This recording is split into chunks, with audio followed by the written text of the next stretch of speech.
In today's Meta Monday episode, I'm high-rolling it with the deck profile, Beelzemon.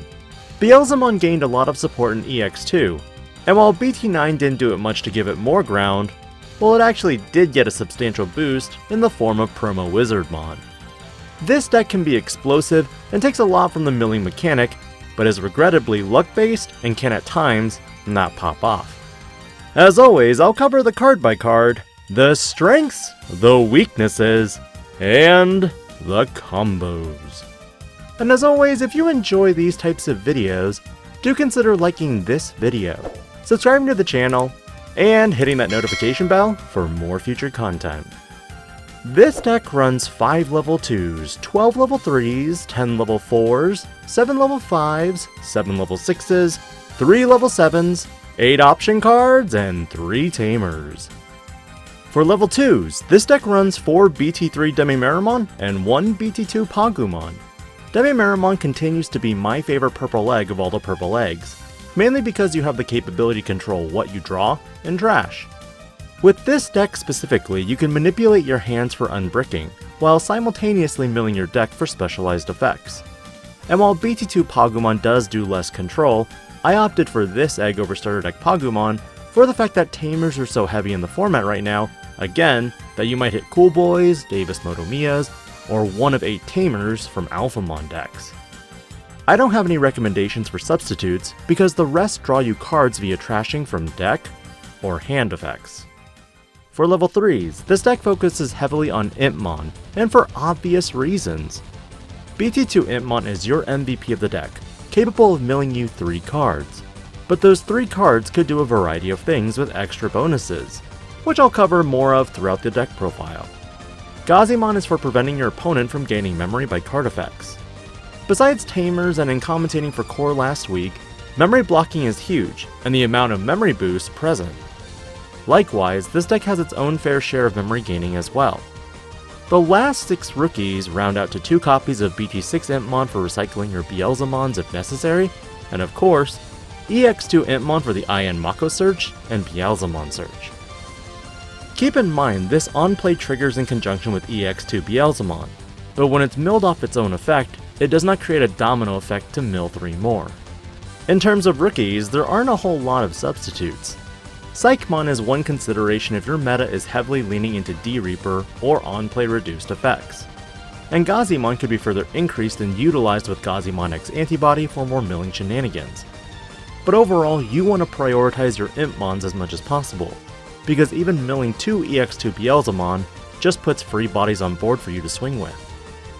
For level 4s, this deck runs 10 in the form of 1 Ogremon from BT6, 2 Loemon, 3 Dobermon, and the MVP level 4 of the deck, Promo Wizardmon. Ogremon is simply a 1 tech to pop your opponent's memory blockers before you start going into your combos.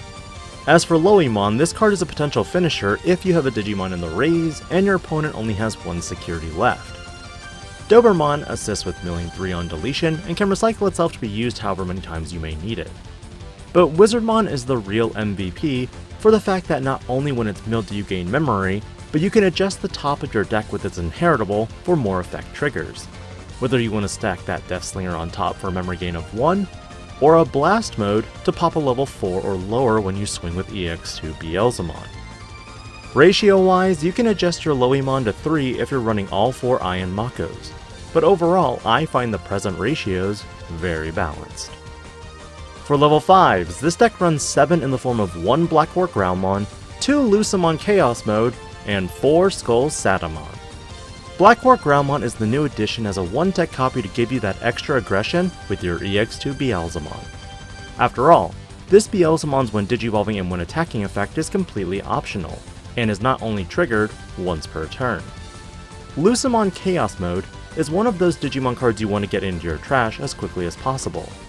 Primarily because you can't digivolve it, and it's the best item to have in your trash, especially if your opponent hits, dead or alive.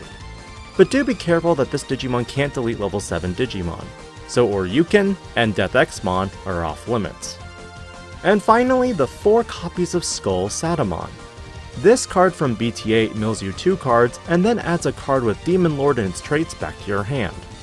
This not only targets Beelzemon, but your Beelzemon Chaos modes as well if you need to hard play it, especially if your dead or alives, have been milled.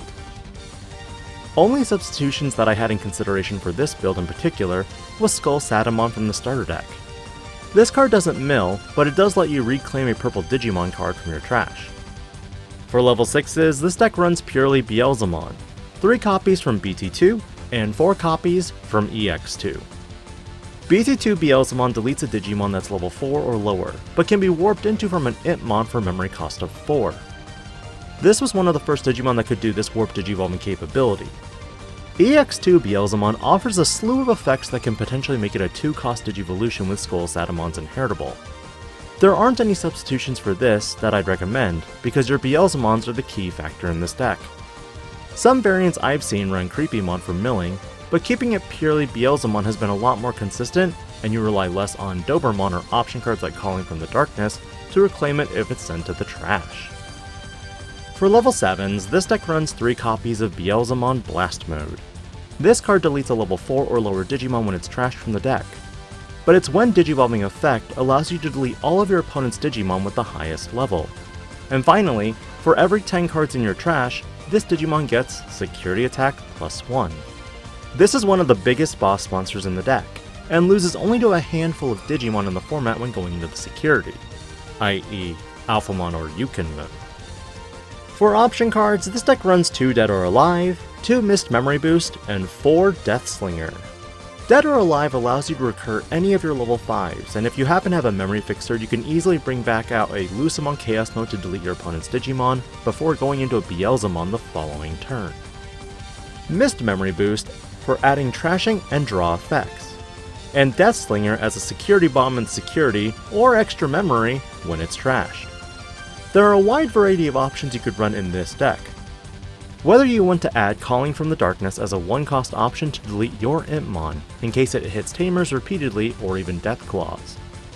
But this variation maximizes efficiency to your trash effects and utilizing your resources as they get milled. Finally, 3 Tamers in the form of Ai and Mako. This Tamer lets you suspend itself when you attack with a Digimon to mill a card. If Beelzemon was attacking, you can Digivolve it into Blast Mode from the trash for a cost of 3. For strengths and weaknesses, your biggest strength in this deck is the capability to generate memory on a whim. When you mill, sometimes you mill multiple cards. EX2 Impmon? Cool, mill 3 more. Wizardmon, gain a memory. Wizardmon, gain another memory. Deathslinger, gain another memory. Nice. But while you have a lot of memory efficient cards, you also have one big enemy in the form of RNG. Sometimes you might mill the wrong thing that you actually wanted, or you might mill them when there's a memory blocker on the board. This deck suffers from memory blockers and only has a few limited ways to remove them. Typically Deathslinger, Beelzemon, Beelzemon Blast Mode, Beelzemon Chaos Mode, and Ogremon. Additionally, this deck's worst matchup is arguably D-Reaper for the fact that none of their cards have levels. In addition, Kongu can slow you down a turn as well. For combos, your best power play is flipping an egg, Digivolving into BT2 Impmon, and hard playing another BT2 Impmon. Swinging, and if it gets you deleted, you have a wide variety of effects that could happen. Keep in mind, you're utilizing your Impmons, especially the BT2 ones and Dobermon, as chip damage. Whether you mill your EX2 Impmons, you can mill 3 additional cards for potential value. If you happen to mill EX2 Beelzemon, you can play any of your Impmons from your trash for free. Meaning you could also play the EX2 Impmon for searching for your Beelzemons and or Ai and Mako. But mainly, you're looking to build into a Beelzemon stack before swinging with Ai and Mako and going into Blast Mode, deleting all of your opponent's highest level Digimon and going through multiple security. But in general, what are your thoughts on Beelzemon in the current format? Is it too slow? Or is it the deck primarily limited by RNG at this point?